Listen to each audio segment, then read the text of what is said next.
offices of government, we must guard against the acquisition of unwarranted influence, whether sought or unsought, by the military-industrial complex. In Dallas, Texas, 3 shots were fired at President Kennedy's motorcade in downtown Dallas. The first reports say that President Kennedy has been seriously wounded by this shooting. It is a big idea, a new world order. It was almost as if it were a planned implosion. It just pancaked. Either you were with us or you were with the terrorists.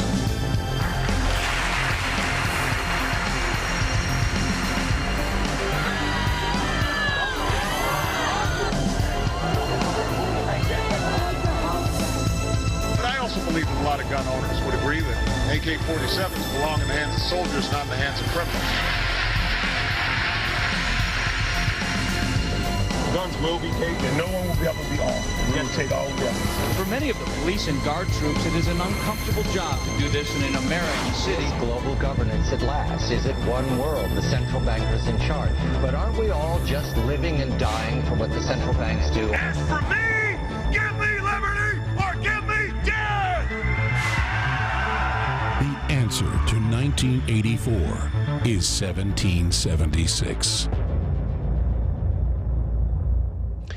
Good evening. It's Monday, the 7th of January of 2012. I'm David Ortiz. You're watching Infowars Nightly News, and here's what we have in store for you tonight. Tonight, Alex Jones is detained by the T.S.A. and threatened with arrest as he travels to New York for the showdown with Piers Morgan. Then, another gun story you won't be hearing about on mainstream television as a gun-toting mom protects her children from a dangerous intruder. Plus, one woman's fight against gun control. The Second Amendment is not about duck hunting. And I know I'm not going to make very many friends saying this, but it's about our rights, all of our rights, to be able to protect ourselves from all of you guys up there. Suzanna Hupp, survivor of the Luby's massacre, advocates an individual's right to carry a concealed weapon. All that and more up next on the Infowars Nightly News.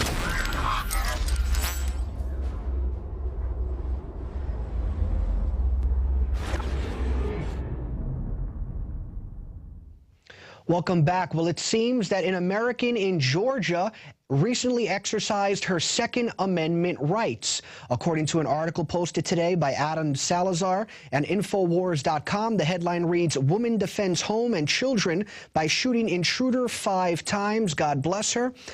In another victory for responsible gun owners, a mother defended herself and her 2 children using a firearm after a burglar broke into their home this past Friday. It happened in Loganville, Georgia, about 35 miles east of Atlanta. The woman was working in an upstairs office when she spotted a strange man outside a window. The unfamiliar man, who the woman initially perceived to be a solicitor, began ringing the doorbell several times. The 37-year-old woman dialed her husband at work, who told her to get the kids and hide as he proceeded to call 911. Next, the woman gathered her 9-year-old twins and hightailed it to a crawl space as the burglar broke into the home using a crowbar and began rummaging through the occupant's belongings. Well, it turns out that when he opened the crawl space door, he was greeted with 5 bullets. He ran out of the house, and I believe he crashed as he crashed his vehicle into a location, and he told an officer of the law to help him, please, that he was bleeding to death. He believed that he was dying. And we've got a video clip that talks a little bit more about this story. A woman shot an intruder inside her home on Henderson Ridge Lane. The woman fired 5 times. My wife is a hero. She protected her kids. She did what she was supposed to do as a responsible, prepared gun owner. Her life is saved, and our kids' lives are saved. Sheriff Joe Chapman says the woman fired all 6 rounds, hitting Slater in the face and neck 5 times. Well, there you go. And it seems that the Obama administration says, look at these deaths, but not these. They want you to look at the deaths of the children that happened in Connecticut. And obviously that was horrific what occurred. But they never want you to look at deaths that occur when an American defends themselves. And that's exactly what happened. We commend that woman who did that. Her name is Miss Herman. Her first name was not disclosed. And that's one of the reasons why America is safer than the UK. The United States has half the numbers of violent crimes than the UK does. It has half the number of burglaries. It has half the number of rapes. And the reason why is most burglars are cowards, and they don't want to go into a home where they can potentially get shot. So again, a woman defended herself in Loganville, Georgia. As a result, there's a great chance both her and her family are safe today, and you will hear nothing about that from Piers Morgan or the nutty left. And quite often they say, well, David, we're not saying that you can't defend yourself in your house. But they're not telling the complete truth, because Dianne Feinstein's bill, which she's proposing and they'll be voting on later on this month, says that the bill proposes that Americans can only have a certain number of bullets in their home also. So we're going to give you 10 bullets, and you better pray to God that that's enough for you to defend your family. So they're even intruding on people's rights to defend themselves in their home, these nutty anti-Second Amendment liberals. Again, we commend that individual. Now, speaking of the Second Amendment, last week Darren McBreen talked about a bill that is being presented in a town called Gilberton, Pennsylvania. Basically, the police chief there, his name is Police Chief Mark Kessler, is proposing an ordinance called the Second Amendment Preservation Ordinance that basically states that he wants to make sure that whatever the federal government and state government says in his town of Gilberton, it's a very small town, about 800 plus people, we will honor the Second Amendment, and we will have loose gun laws despite what the federal and state government says. God bless them. And we're now going to speak to the Chief of Police of Gilberton, Pennsylvania. Again, Chief of Police Mark Kessler. Chief Kessler, thank you so much for joining us here on Infowars Nightly News. Thank you, Dave. Now, Chief, tell us a little bit about your proposal. It's called the Second Amendment Preservation Ordinance.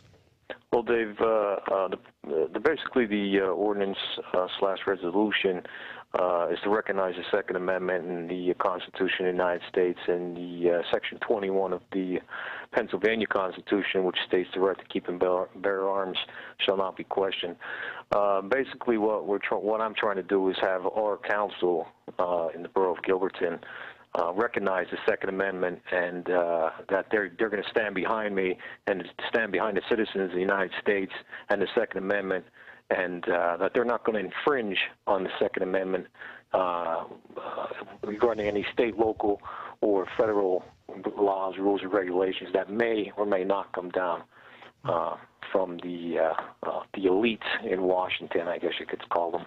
Now, what prompted you to do this? Everything that's going on right now in Washington with all of the bureaucrats that are making such a mess and causing such a hornet's stir over one man's act of evil up in Connecticut to those poor innocent children. And they're labeling everybody, law-abiding gun owners, as criminals now. And I felt I needed to do something to make a stand and let it be known that this is not going to go over very well with me. And I hope I can speak with more. I hope I can speak for the majority of law enforcement officials out there. They should stand behind the Constitution, and they should stand behind the Second Amendment, and the right to keep and bear arms shall not be infringed. And I don't understand what part of that these politicians in Washington don't get. Now, Chief, what would you say to critics who say, oh, come on, more guns in the hands of civilians is going to lead to more gun violence? I'd have to say that's a false accusation. That's definitely a false accusation, and that would not sit well with me whatsoever. It's not the law-abiding citizen that are going out and committing these heinous crimes. It's the mentally ill.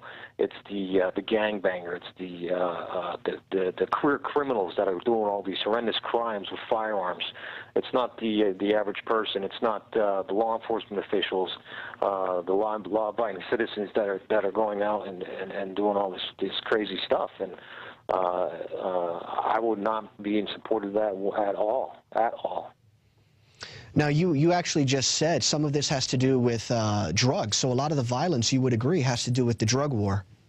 Exactly. The drugs are a huge part of the violence right now. Even in my little area, there's a thing called bath salts that they're actually killing each other over this stuff. It's a synthetic amphetamine that's being sold at convenience stores. Fortunately, the state was smart enough to, the bureaucrats on the state level were smart enough to introduce legislation to ban synthetic drugs finally in Pennsylvania, but it's not stopping. There's other states where it's legal and they're bringing it in, and it's just all-out war with the heroin, the synthetic drugs, and everything else. It's just making a real mess around the entire nation. And it's not the guns. If they should focus anything, they should focus on the guys that are standing on the street corner selling the heroin and the synthetic drugs to kids. Now, Chief, if this Second Amendment Preservation Ordinance passes, I mean, can the federal government or state law trump your town's ordinance? Under the 10th Amendment, which gives us the power to nullify any state, federal, or local laws, regulations, rules or regulations, as far as that we're not going to enforce them because we feel that they're unconstitutional, that they are unconstitutional. Any law that comes down against the Second Amendment of the Constitution is unconstitutional.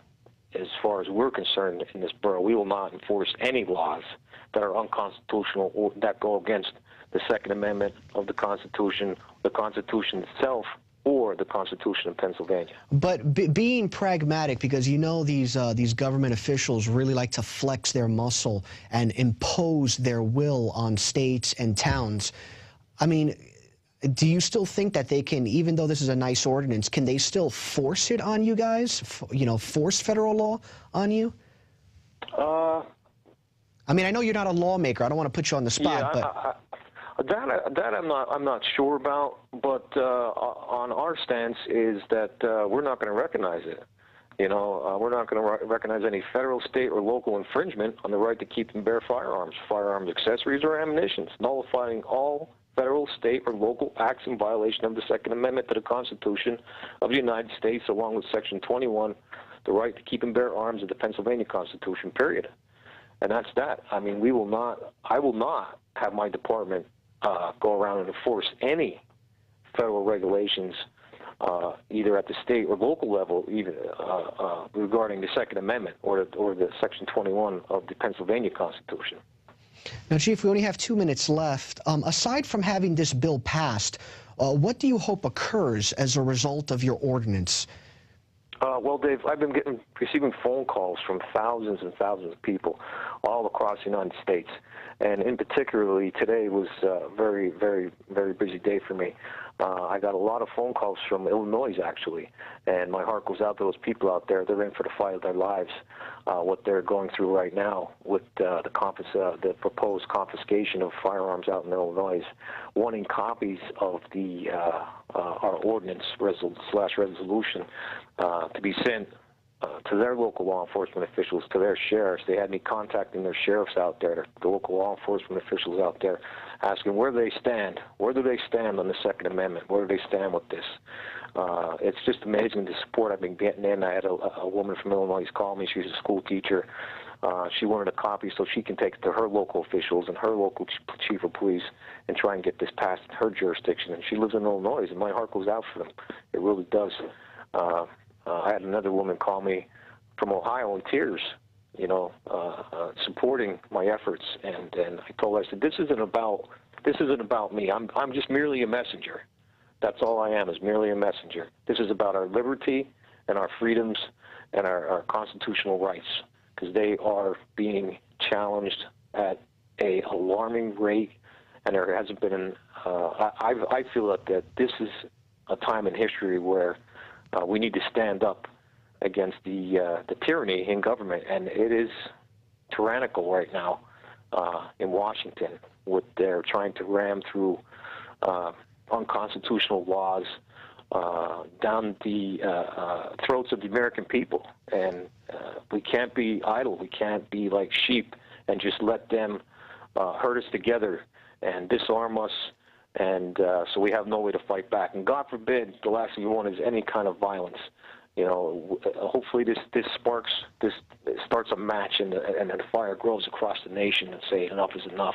We're going to practice the nullification. And Chief, in the 20 seconds that we have left, where does this bill stand? You have to put it in front of the council. When do you think this bill will be passed, if at all? January 24th is our regular scheduled meeting here at the Borough Hall, and hopefully it will pass. I'm going to propose it in front of the board, the council, the town council, and ask them to put it up for a vote. I'll have to make a motion and so on and so forth, and hopefully I'll have some supporters and whoever's welcome to come to the meeting and support the Second Amendment and the Constitution. And for those that don't know, the town has it's a small town, only has about 800 plus residents. But what you're doing, Chief, is extremely patriotic. We wish you the best of luck, and we'll be following up to see what occurs regarding this ordinance. Thank you very much, Dave. Thank you, Chief. Have a wonderful evening. Bye-bye. You too. And speaking of government tyranny, we always talk about airport security and the T.S.A. and how they love to grope your genitals, and it turns out that our very own Alex Jones was recently harassed at the Austin airport. He was traveling to New York City. He's actually there right now to appear on the Piers Morgan show and obviously promote the Second Amendment. But on his way there, he was harassed by a T.S.A. individual, as well as a local cop who's no stranger to Infowars. In the article posted by Paul Joseph Watson, you'll see photos, and the article says radio talk show host and ardent Homeland Security critic Alex Jones was detained by the TSA at Austin Bergstrom Airport and threatened with arrest for refusing to take his shoes off at a security checkpoint. Traveling to New York to appear on CNN's Piers Morgan tonight, Jones had already showed his ID as he approached the metal detector. Jones and colleague Rob Dew noticed that a large number of people across all age ranges were not removing their shoes as they walked through the metal detector. The X-ray body scanners were not in use. As soon as he approached security, Jones was addressed by a T.S.A. screener who said, "Hello, Mr. Jones," indicating that she knew who he was, and immediately ordered him to remove his shoes. When Jones refused, citing the fact that innumerable other people had not removed their shoes, the T.S.A. screener claimed that only under 12s and over 75s were not mandated to remove footwear under T.S.A. policy. When Jones contested the point, arguing that numerous travelers in their 40s had not removed their shoes, the T.S.A. agent ordered him to take off his shoes and then basically got in his face and threatened him. Ultimately, Alex did take off his shoes, but he's considering a lawsuit. And that individual who was basically bowing up to Alex is no stranger to Infowars. As a matter of fact, a couple of months ago, a couple of Infowars reporters, Dan Badandi, John Bown, Linda West, had an encounter with that very same officer. And there you go. There he is right there. So the airport police take orders from the TSA. Federal government have to have permission to film at the airport here. You can film as long as you go through the PIO, and they give you authorization to do it. Authorization to exercise the First Amendment. So there you go, that individual. I believe he's an officer. He may not be a TSA rep, but he's the first guy who they call whenever the TSA needs some backup. So we wish Alex well, and we hope that he comes back safely and he's not harassed in New York City. And remember, tonight, Alex Jones is going one-on-one, toe-to-toe with Piers Morgan. It's going to be on CNN at 9 p.m. Twit versus Wit.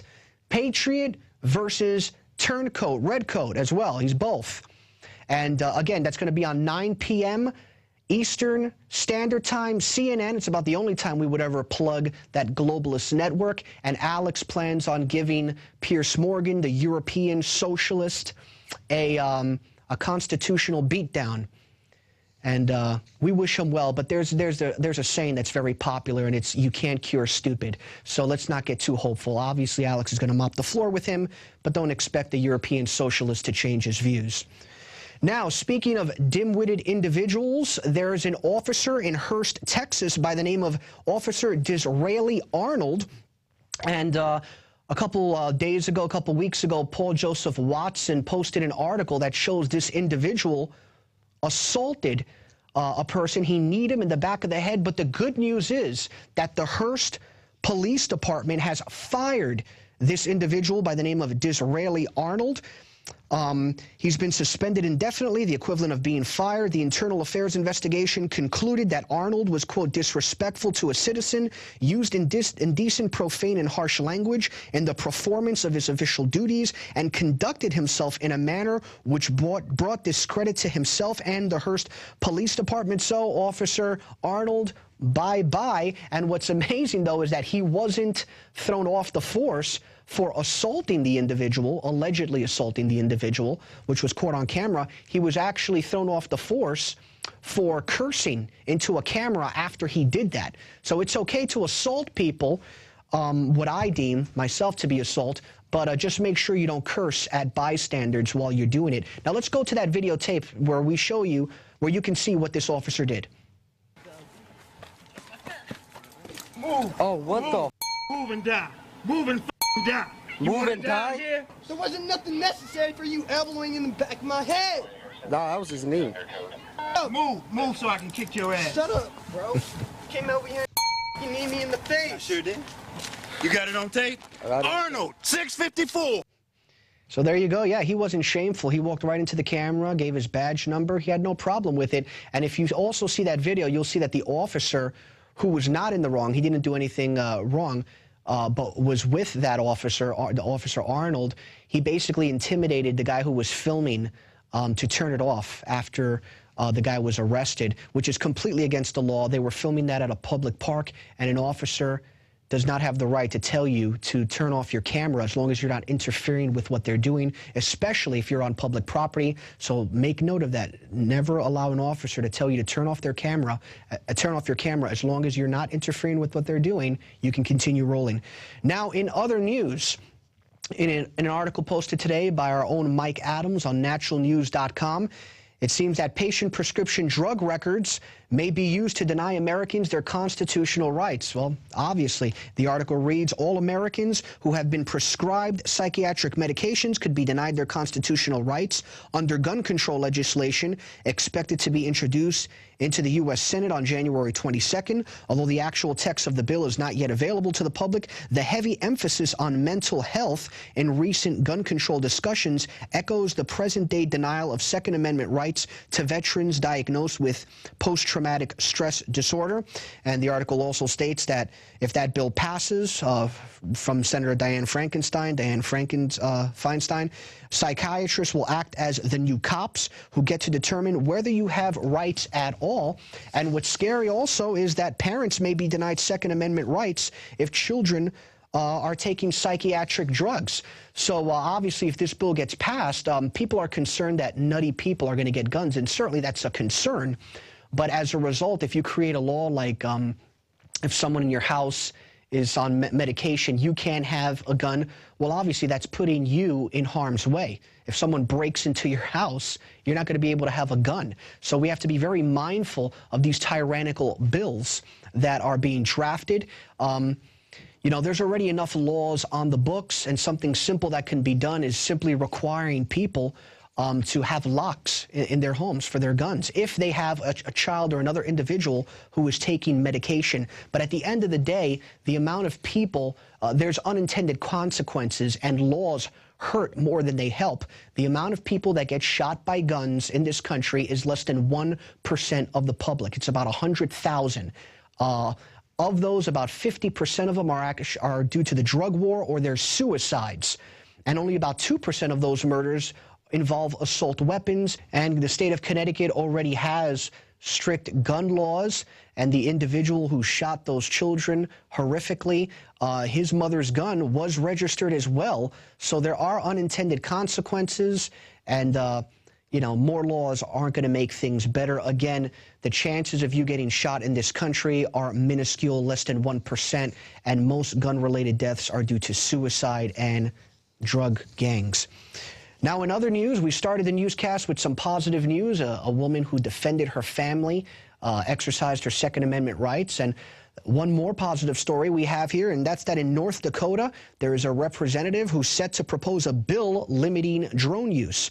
According to an article posted on The New American, North Dakota State Representative Rick Becker knows a threat to liberty when he sees one. Becker, a plastic surgeon serving his first term as legislator, is proposing a bill to the North Dakota State Legislature looking to limit the use of drones by law enforcement. A story in the Huffington Post reports that Becker's bill is gaining bipartisan support and fostering unlikely political alignments. Becker says, quote, drones are a new technology that have really amazing capabilities and can be used in excellent ways for our communities. I don't want to say that drones can't be used, but with the new technology, there are also issues, primarily privacy issues, which can come into play. And Cass County Sheriff Paul Laney says, quote, some people have this idea that these drones are some sneak and peek into their private lives. It's no different than a routine patrol. When we drive in a squad car on the road and look down the driveway, we are just doing it from a higher level. So obviously you've got a law enforcement official there in North Dakota who doesn't like it. But we commend the representative. The bill is going to be similar to Rand Paul's federal bill. He basically just wants to make sure that if a drone use is used in communities, that you at least have a warrant. You know, you can't have a massive machinery hovering over people's properties. It can see through their houses. You know, I think the officer there said that, you know, using a drone is no different than a cop doing patrol duty. Yeah, it is, because a cop car doesn't have weaponry attached to it. And with a cop car, you can't see through houses. Not only that, but a cop car, you're on a public street. You're not on the person's property, whereas with a drone airplane, you're hovering over that person's property. So we commend that individual, and we hope that the bill is passed. Now time for our daily quote. I fear that all we have done is to awaken a sleeping giant and fill him with a terrible resolve. That's attributed to Izoroku Yamamoto in Tora Tora Tora, in reference to the attack on Pearl Harbor. Now, obviously, our government back then was not nearly as tyrannical as it is today. So even though it sounds a little bit pro-military, it's important to note that back then, the U.S. military was much more patriotic. The military heads was much more patriotic than they are today. So, and if you like our programming, always remember one way you can support what we do is by becoming a member of PrisonPlanet.tv for less than $6 a month. You can get access to Alex's show on HD, special reports. And do we still have that special going where you get 10 for the price of one? Yeah, we have a special going where one subscription, an additional 10 people can share that subscription. You can share that username, that password, and you can really get the word out. Or obviously you can also chip in. Many people can just chip in and save on the cost and just use a username and password that way. So there you go. If you want to help the operation, become a member of PrisonPlanet.tv. Now just hold on tight, because Alex is going to have a hard-hitting interview with Suzanna Hupp. Now, for those who don't know, Suzanna Hupp is an individual who in 1990, her parents were killed. She was eating at Luby's cafeteria in the early 90s, and an individual came in and he shot about 50 people. Many of them died. 2 of them were her parents. But the thing is, sadly, Ms. Hupp had a gun in her car, and she didn't bring it in that day. And as a result, she regrets it very much so, and she's been a champion of concealed carry laws. So stay tuned for that powerful interview with Alex. Up next, former member of the Texas House of Representatives and survivor of the 1991 Luby's massacre, Suzanna Hupp. The Second Amendment is not about duck hunting. And I know I'm not going to make very many friends saying this, but it's about our rights, all of our rights, to be able to protect ourselves from all of you guys up there. Up next on the Infowars Nightly News.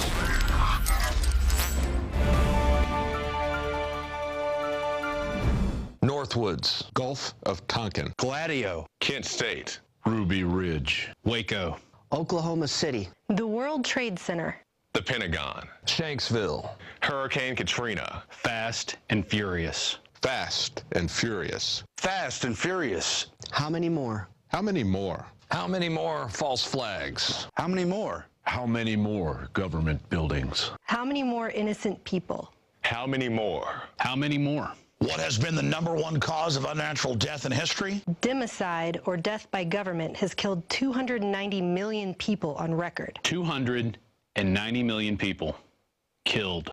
290 million. Killed by government. The government. The #1 killer in history is democide. Democide. Democide. Death by government. Look it up. Go look it up. In the 20th century, government murdered 4 times as many people as were killed in all the international and domestic wars combined. USSR, 61,911,000 people killed. Hitler's Germany, nearly 21 million people killed. Japan's imperialism, nearly 6 million people killed. Western colonization killed over 50 million people. Pol Pot's Cambodia, funded by the U.S. government. 2 million people killed. China's Communist Party, as many as 76 million people killed between 1949 and 1987. And the list goes on and on. So now you know the most dangerous thing to you and your family in the world is government. Because mass murderers agree. Gun control works. Disarming citizens is democide. Disarming citizens is democide. Disarming people is democide. How many people have died because of Fast and Furious? No more false flags. Enough. Enough. It's enough. Now is the time. It's time. It's time to realize that when the government takes your guns, people die. It's time to realize the biggest threat to you and your family is government. It's time to recognize government is the greatest killer of all time. It's time. Demand a plan. Demand. Demand a plan. Demand a plan right now. As a free human being. As an American. As an American. As an American citizen. As a patriot. For your children. Demand to know why you and your children are forced into gun-free zones while government officials, celebrities, and their children are protected by armed guards. Demand they show you the word hunting in the Second Amendment. Demand to know why the government shipped thousands of guns to Mexican drug cartels. Demand our government stops blowing up federal buildings. Demand that our troops stop protecting opium fields in Afghanistan and come home. Demand the government stop this phony drug war. Demand to know why the Department of Homeland Security bought more than 1.6 billion hollow point bullets with our money. Demand our government stop poisoning our food supply with genetically modified organisms. Demand that President Obama stops killing innocent women and children all around the world with his illegal drone attacks. Demand an end to these unconstitutional wars. Demand that the T.S.A. stop groping our genitals at the airport. Demand that the N.S.A. stop illegally spying on all of us all the time. Demand that toxic fluoride be removed from the water supply. Demand our politicians uphold the Constitution and Bill of Rights as they swore to when they took office. It's time. It's time for our leaders to act like leaders. It's time for our leaders to read the Constitution. It's time for our leaders to obey the Constitution. The Constitution. The Constitution. Because a well-regulated militia with 10-round magazines wouldn't last very long. Demand an end to citizen disarmament. Government-sponsored terror. And democide. Democide. Death by government. Right now. Right now. Right now. We are sick and tired of our tyrannical government taking away our rights. Stop stealing our rights. Our rights. Our rights. How many more people does government have to kill? Enough. Enough. Enough already. Enough. Enough. Enough. Enough. Enough. Enough of the people laying down and letting government kill them en masse after disarming them, as they've done throughout history over and over again. Enough to laying down and letting these criminals use us up like slaves.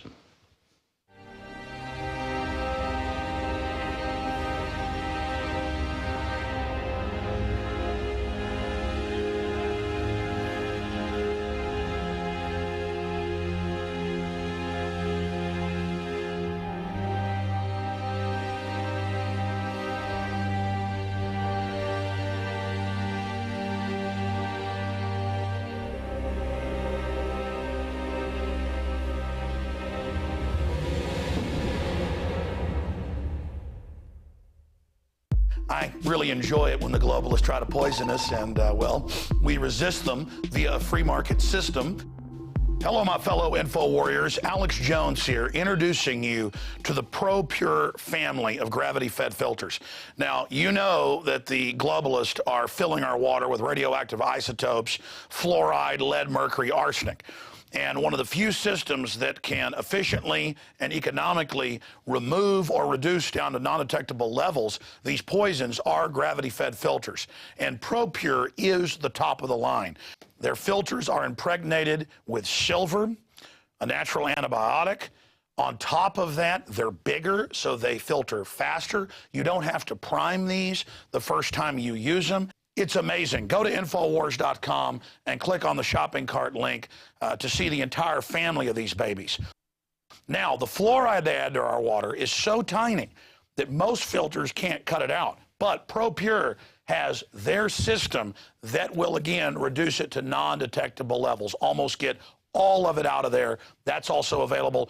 And if you look at the different systems they offer, the ProPure Big Brush Finish is on a stand, so it's easier on a table or at your restaurant or wherever you have it to go up with a glass or a mug and fill it up. Then there's this big baby right here, the ProPure King large version. Got a lot of different options that come with it.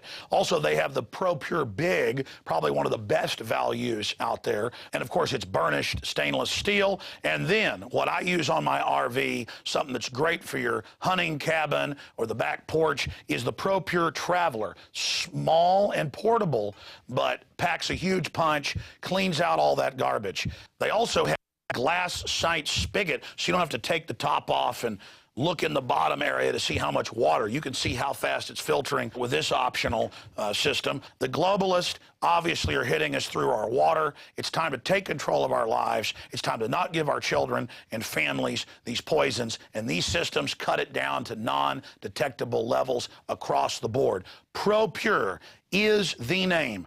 I only promote what I believe in, and I use ProPure in my home and my office. And I recommend that you check out the information on ProPure at Infowars.com. We already have the lowest price at Infowars.com on the ProPure gravity filter system. But when you add in the 10% off when InfoWarriors use the product code WATER at Infowars.com, nobody can top it. So again, it's a win-win-win. Stop drinking the poison water, checkmate the globalists when it comes to your health, and support Infowars.com and the work we're doing here. You know, many revolutionaries rob banks and things and kidnap people for funds. We promote in the free market the products we use that are about preparedness. That's how we fund this revolution against the New World Order in our move to restore our constitutional republic and a spirit of 1776 worldwide. Check it out at Infowars.com.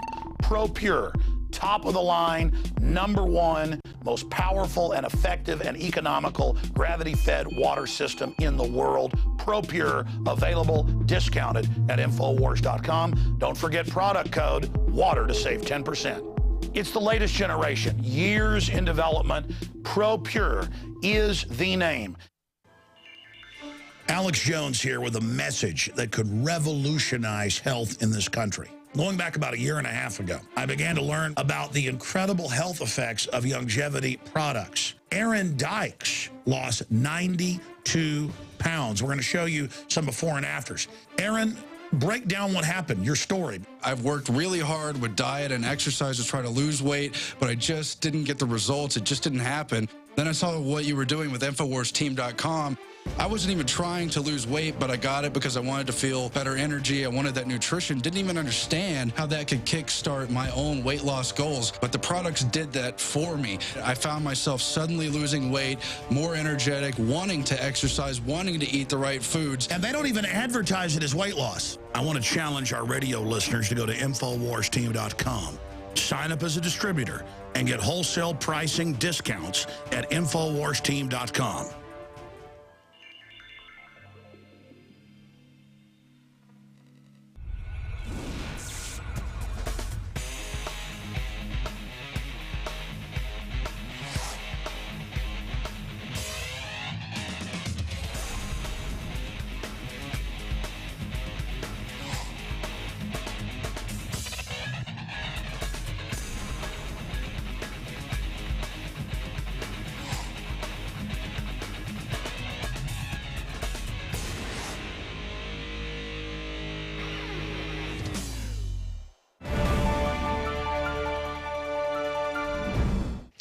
Welcome back. Well, in just 1 minute, we're going to go to an interview that Alex conducted with Suzanna Hupp. But before we do that, we're going to go to a video that shows Mrs. Hupp speaking to members of Congress. It's extremely powerful. I didn't grow up in a house with guns. I don't hunt. I personally abhor hunting.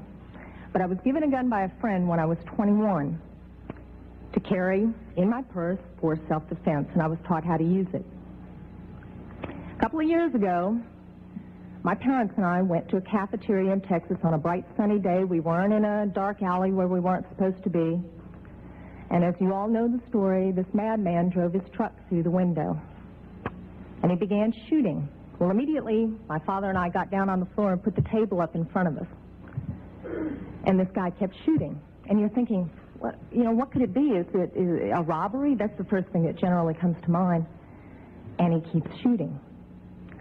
It took me a good 45 seconds to realize that this man wasn't there to commit a robbery. He wasn't there for a hit. He was there to simply shoot as many people as he possibly could.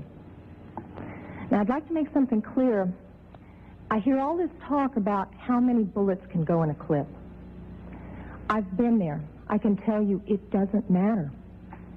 It takes 1 second to switch out a clip. You can have 1 bullet or 100 bullets. It doesn't matter, guys. I've been there. He goes, dump, dump, just like that. That's not enough time to rush a man. I promise you. When I finally realized what was occurring, I thought, I got him. And I reached for my purse. He was maybe 12 feet away. You know, is it possible my gun could have jammed? Sure. Is it possible I could have missed? Sure. But I can tell you I've hit much smaller targets at much greater distances. But then I realized that a couple of months earlier I had made the stupidest decision of my life. I took my gun out of my purse and left it in my car. Because as you well know, in the state of Texas, it's sometimes a felony offense to carry a gun in your purse. I can tell you that I'm not mad at the guy that did this. As he continued, it was obvious that he was a madman. My father, at that point, said, I've got to do something. I've got to do something. He's going to kill everybody in here, and he rushed the man. No way. This guy turned, shot him in the chest. He went down, was obviously mortally wounded. For whatever reason, that made the man change directions and go off to my left. Shortly thereafter, someone at the back of the restaurant broke out a window.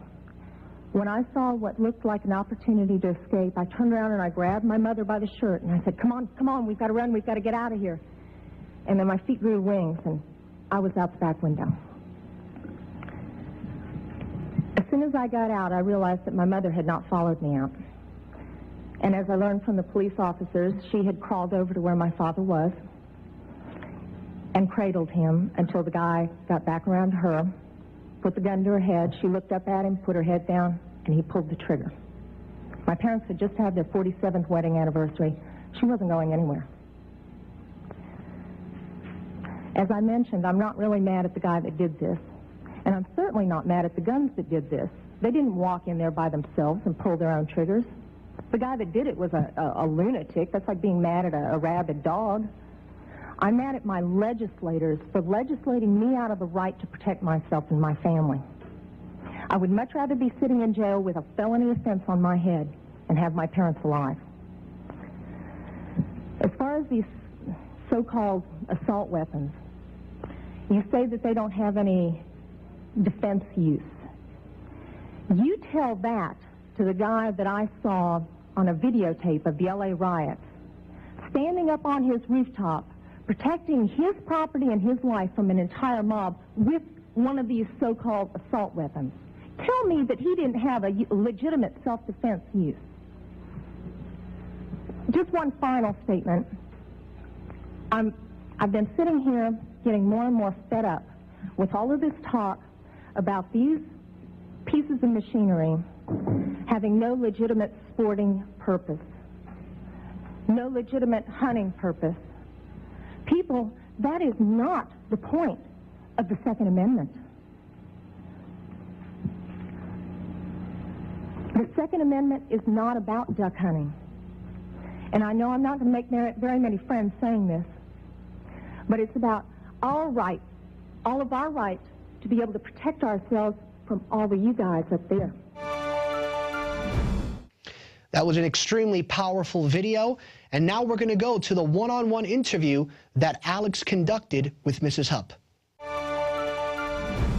And I wanted to get her on the air because she was instrumental nationwide, testifying before legislatures everywhere, not just the Texas legislature that she later chaired committees on, to get concealed carry in. And we've seen 25, 30% or more reductions in every state that's done it. So she'll be joining us till the bottom of the hour here in just a moment. Here is just a short excerpt of her testimony before Congress. The Second Amendment is not about duck hunting. And I know I'm not going to make very many friends saying this, but it's about our rights, all of our rights, to be able to protect ourselves from all of you guys up there. Man, and boy, that was what, back in the mid-1990s, and here we are in 2013. Great way to kick off the new year with a champion of liberty, who I've got to say, if any one person got concealed carry in, you can say what you want about it turning a right into a privilege. The point is that it put guns on the street in law-abiding citizens' hands, and the criminals are keeping their heads down. Violent crime down over 20% nationwide on average since then. We've shown the new FBI statistics. Except in areas where they've taken the guns, crime is up. Former representative, talk show host on 590 AM, you name it, best-selling author. Mrs. Hupp, good to have you on with us. Hey, Happy New Year to you, Alex. Wow, I am excited. What's your take on everything that's happening and the open calls now in the Feinstein bill to physically make you turn guns in? It's a scary thing, isn't it? I've talked to a lot of friends of mine who we all kind of talk big. You know, you hear the from my cold dead fingers comments. But the truth of the matter is, if a bunch of jackbooted thugs show up at my door and put a gun to my child's head and says, turn over all your guns or else, I'm probably going to turn over my guns. You know, so I think it's really important, and I think this is why so often revolutions are mostly about young people and young people without extended families. You know what I mean? It's a scary world right now. It certainly is, but there's 160+ million gun owners. If 1% fight back, that's 1.5 million soldiers. I agree, most people are going to turn them in, at least in the first wave, but the tyranny that follows is going to result in a civil war. And if you notice all the branding of Obama as the new Lincoln and how he's going to kick the butt of the states, it's pretty creepy. It is. It's very frightening. And, when I talk about people turning in their guns, I think there are an awful lot of people that are going out of their way to purchase guns that don't have a track record, that can't be traced to them. And those guns are going to be hidden and buried all over the place. And, we might be some of those people. Alex, you and I are going to be the first doors that they knock on. You're right. They're going to try to make examples of people. Why do you think for listeners that just joined us, we have the clip. Dianne Feinstein and others are saying, Mr. and Mrs. America, get ready to turn your guns in. Why do I think she's doing that? I think because she's absolutely clear that she has the backing of the president, and she now has, I would say, 70% of the media firmly behind her. You know, I was actually sitting getting a manicure a few days ago, and there was a lady kind of across from me, somebody I didn't know at all, and she got to talking about the guns and the shooting in Connecticut, and she turned to me and said, well, I just think we should get rid of all the guns. What do you think? Of course, that was a mistake, right? No, I took it very easy on her, and I didn't tell her any of my background or anything. And I simply said, well, you know, I've thought about it, and it seems to me that not one single one of these mass shootings has ever occurred where guns were allowed. And she stopped, and she kind of blinked, and she got up, and she went and washed her hands, and then came back and sat down and looked at me, and she said, you know, I never thought about that, but you're right. So I think there are an awful lot of people out there that you can't grab with statistics. You can't grab with logic. I think there are a lot of people out there that you have to put them in a position of being, you know, as close as you can, put them mentally in the position of being completely helpless. And then ask them if they would rather have somebody with them, even if they choose not to have a gun, if they would rather have somebody with them that knows how to use one or not. You know, even if they won't defend themselves, most people are willing to defend their child. So I do my best to talk about that sort of thing. I know it's hard for you to talk about it, but you do to save other lives. And I've got to commend you again. As you know, people can pull up the uniform crime statistics. Since concealed carry became ubiquitous in most states, crime rates on average around 24 to 25%. National, it's only about 20 because of some of the gun-free zones like Chicago and New York. But the Luby's massacre was a mass murder that took place October 16th, 1991 in Killeen, Texas, United States, when George Hennard crashed his pickup truck through the front window, got to ban pickup trucks, on a Luby's cafeteria and shot 50 people, killing 23. Exchanged shots with responding officers and then hid in a bathroom and fatally shot himself. You were there. You lost your parents. I know it's tough to talk about, but we've now seen fathers that lost children in the last few shootings come out and say, don't use this to take people's guns, but the media tries to ignore them. You as a survivor, I mean, you more than anybody have a right to lay out the record. Can you, for people that don't know, describe what happened and what would have happened if you would have had a firearm? Well, to try to keep it brief for you folks, my parents and I was about 31, I think, at the time. I just dated myself. My parents and I had gone to a local cafeteria, and we were actually eating with the manager of the cafeteria. The place was packed. It was boss's day. It was the day after payday, middle of the day, beautiful day. And this guy drove his truck through the window. It was a floor-to-ceiling window, and crashed into a number of tables and came to a jerking halt pretty much in the middle of the restaurant. And, of course, you think it's an accident. And we began to rise up to go help the people he had knocked over, and we heard gunshots. I was on the passenger side of the vehicle, and it was maybe 15 feet away from me.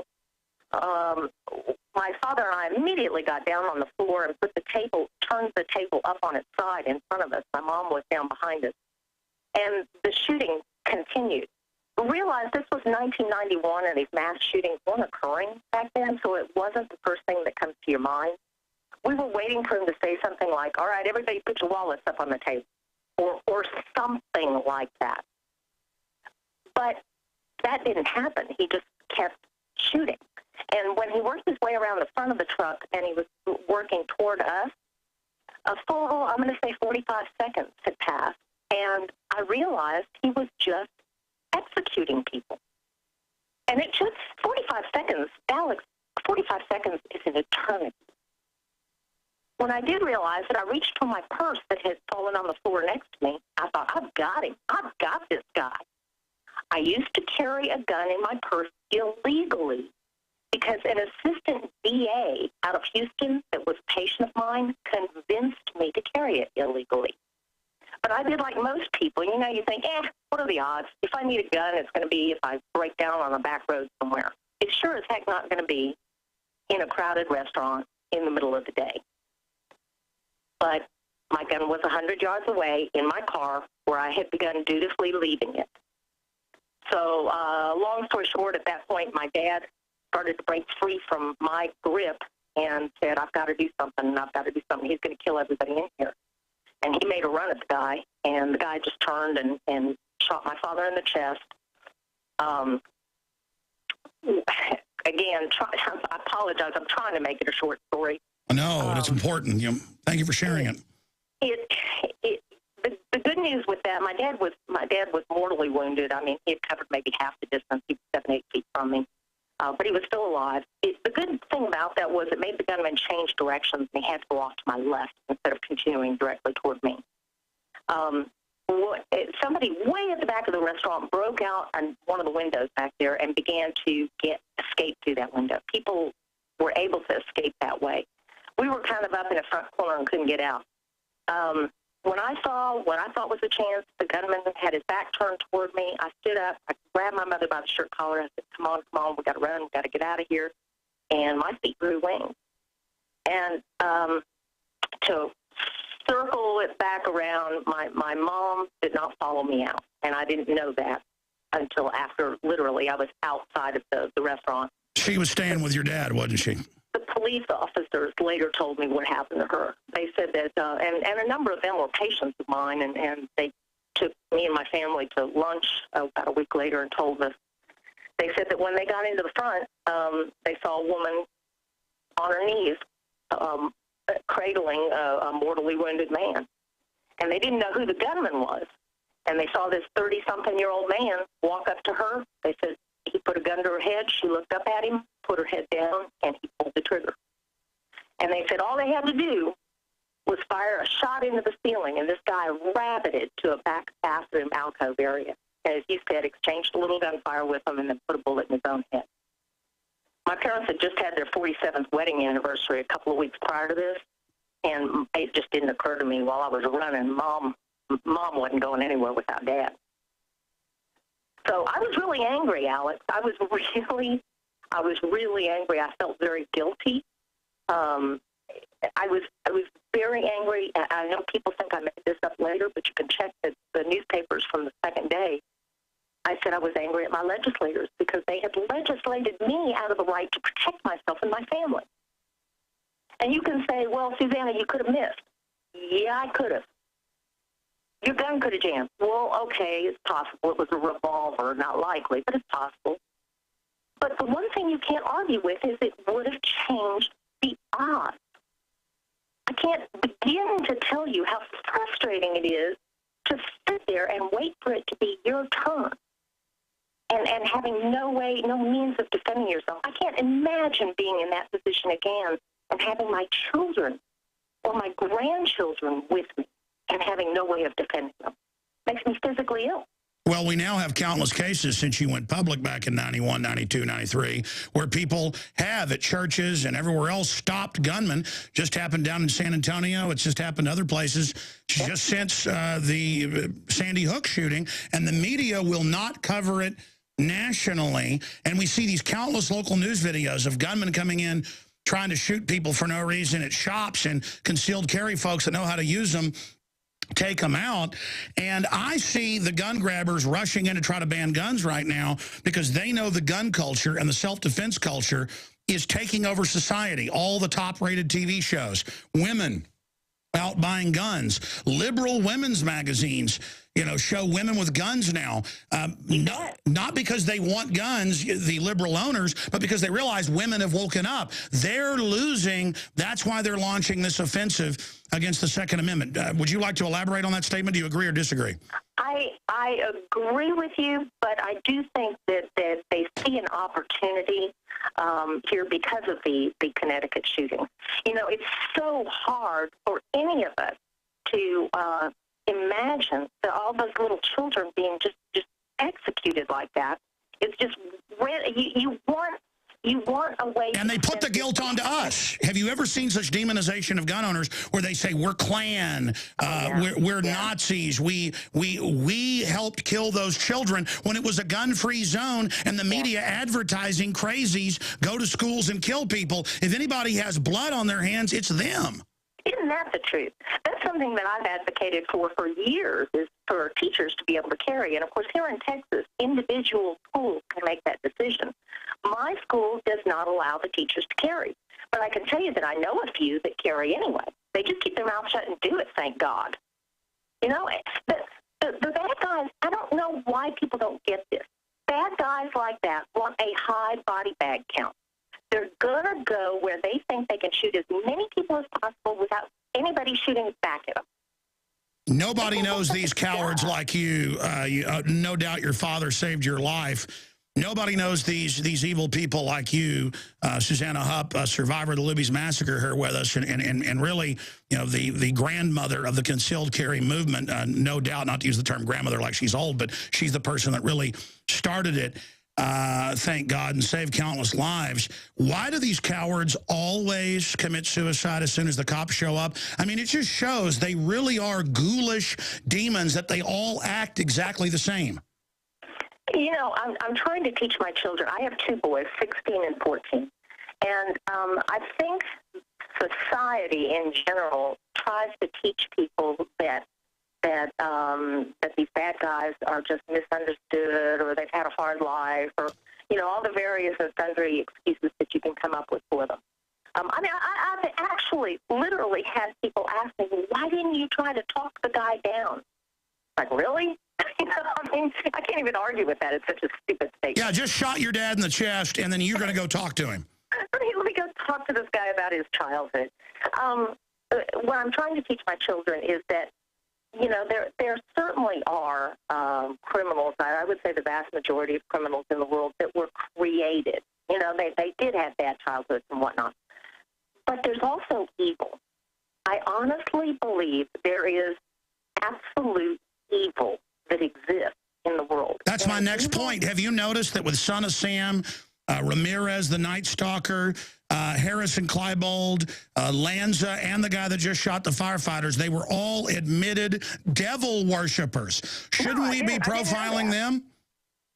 I did not know that, but I'm not even slightly surprised. Maybe mildly surprised, but not shocked. How about that? It's incredible. The evil exists, and I believe that you must do your best to stand between evil and innocent people.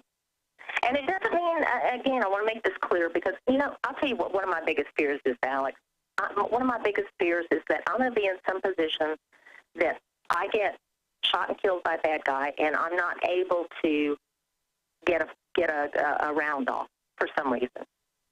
And I'm so afraid that the other side is going to say, see, her gun didn't help her.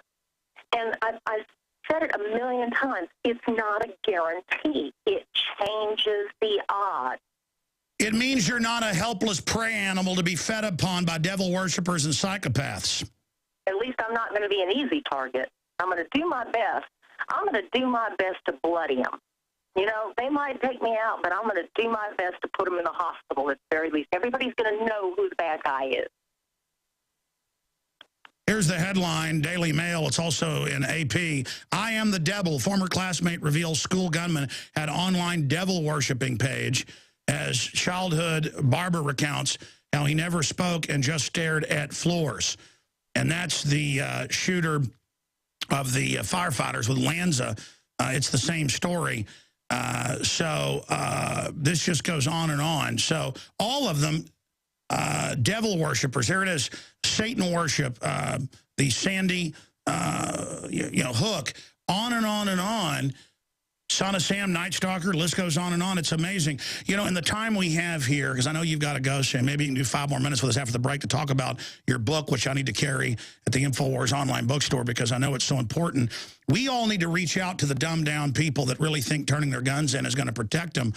But looking at Dianne Feinstein, have you seen the testimony in Congress where she admits she has a concealed carry but doesn't want you to be able? I have seen written quotes from it, but I have not actually seen it, no. It's amazing, though. I mean, how can they all have bodyguards and she can be worth $100 million, but then we're not supposed to have guns? I remember being on CNN or one of those shows when Rosie O'Donnell, there had been some incident with one of her adopted children, and a bodyguard protected the child. You know, and I went on the air and said, she must be horribly, feel awfully silly at the moment, because she's telling all of us to disarm, and most of us don't have her kind of money that we can hire personal bodyguards for our kids. And she must be terribly embarrassed. But I feel that way pretty much about Feinstein and most of them. It's just an elitist attitude. It's okay for me, but it's not for you because I don't trust you. Well, if you notice, I've even got Christian Science Monitor admitting, I have an article that our government's trying to restrict free speech online and going the way of China. I've got an article after you leave us we're going to go over where top Georgetown professors saying, yeah, go ahead and kill old people, death panels. I mean, they're not just going after the Second Amendment. Do you see it as a big canary in the coal mine that they are this open and brazen right now? Here's what I really think, Alex. I don't think Obama is the problem. I don't think Feinstein is the problem. I honestly believe that our public education system is the problem. Because those are the people that are growing up to run for office that think socialism and Marxism is a good thing. They're the ones that grow up and vote for the Obamas and the Feinstein. So I truly believe, you know, you and I tend to attack this, and a lot of partisans tend to attack this at the top. You know, well, we have to get so-and-so out of office or into office. And I really hold that the problem is down in the school system. Have we crossed the Rubicon of becoming a collectivist society where they've got so many people domesticated, you know, they're like squirrels you feed in your backyard. After a while, they don't know how to go out and get their own food. Yes. Yes. Yeah, I was talking about this last night on the radio show, in fact, on the one that I was filling in on in Austin. Yes. Unfortunately, I think we have hit the tipping point. And I think that's evidenced in this last presidential run. She just said people in Texas or other more constitutional areas where the economy, by the way, is still operating because we're not socialist completely, are in a bubble. We think, oh, they'll never have government-run health care. They'll never make us pay for abortions. They'll never take over the Catholic Church and make them pay for abortions. It's all happening. They'll never do this. They'll never do that. Really, they've done this in every other country. They're following a model. And there are powerful corporate interests that want monopolies. They want a quasi-socialist system with a fascist system on top of it. And there's also some hoaxing going on where they say this is a mandate for socialism because Obama won again. No, they ran a neocon, socialist, Obamacare writing Mitt Romney. So the fix is in is the problem. Representative, I wanted to talk about your book some, but first, solutions. If we have reached the tipping point of domestication, we know the solution is wait till it rots and collapses like the Soviet Union. Well, that's going to be authoritarianism. I don't want to be sent to the Gulag Archipelago. How do we short-circuit it before it gets really, really bad? Well, you're not going to like my answer. I guess my answer is two-pronged. Number one, we truly need to get into these school systems and begin to re-teach what made America great, because they're not teaching it now. They're teaching that socialism and Marxism is good. What do you mean I don't like your answer? Absolutely. And look, the government's taken over. It's time for us to do what the socialists did. I think people should infiltrate government and do whatever you have to get in there to report on these people and sabotage these people. Yes, that's very well put. Well, I said that you wouldn't like it because, unfortunately, you know, it's not a glamorous answer, and it's a slow task to changes in the school system. The second thing that you do brilliantly is teach people to be prepared. And it used to be only us crazies that would stockpile food or stockpile water or ammunition or whatever.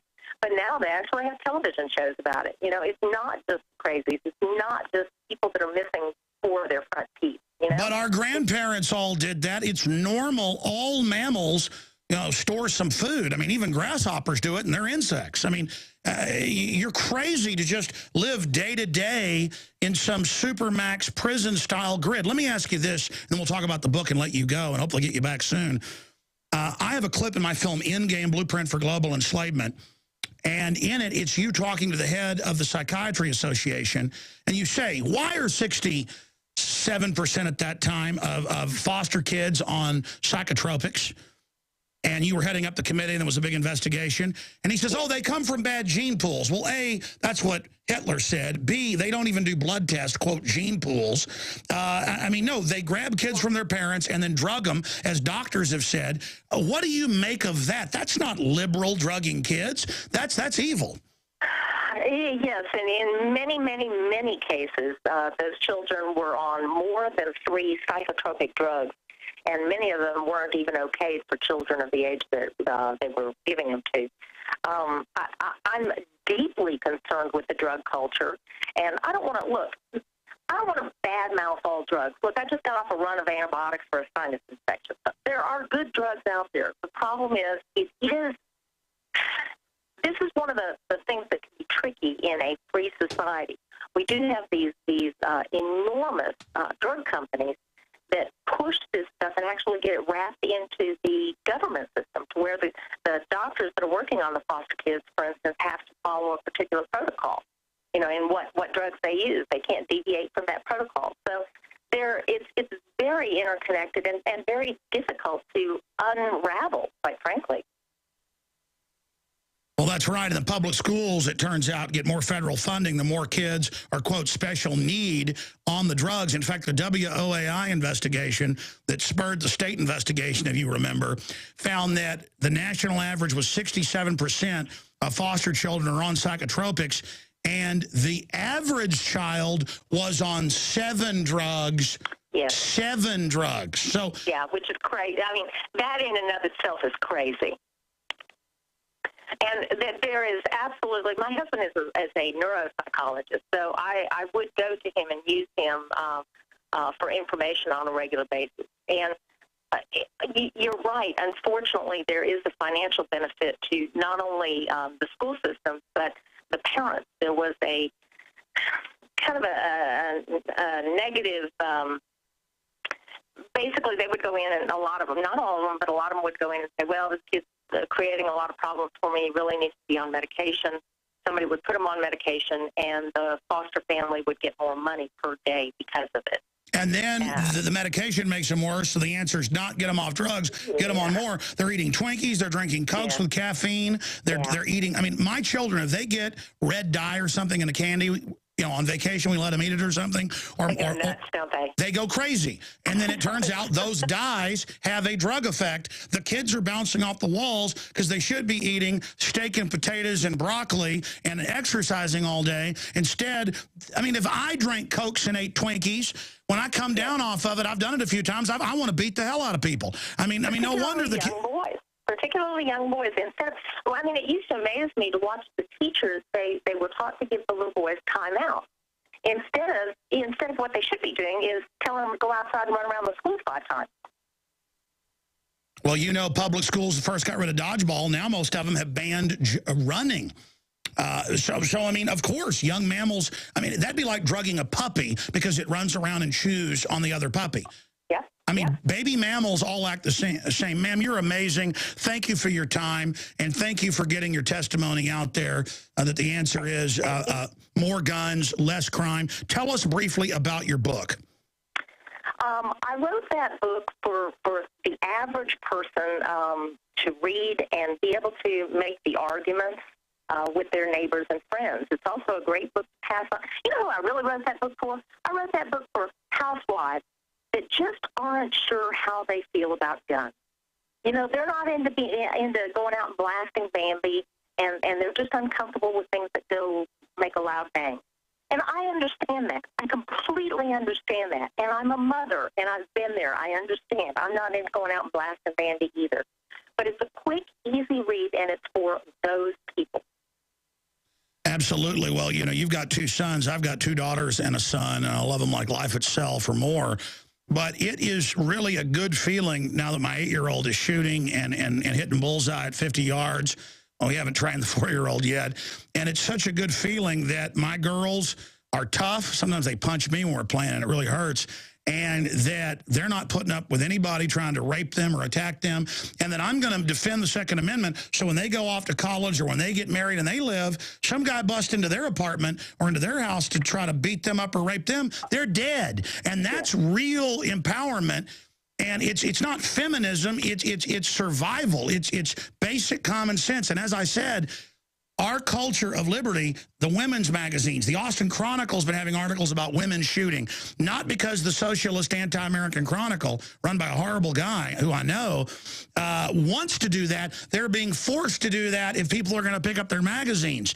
And our culture of liberty and self-empowerment is growing, and so that's why the empire is striking back. And your book breaks that down, and I hope everybody gets it and gives it to women who are anti-gun in their family or who are on the fence. Thank you very much. All right, we'll have a great week coming up, and I always enjoy getting to hear you on 590 AM when you're filling in. God bless. Thank you very much. Happy New Year. Well, that's all for today's newscast. Thank you so much for joining us.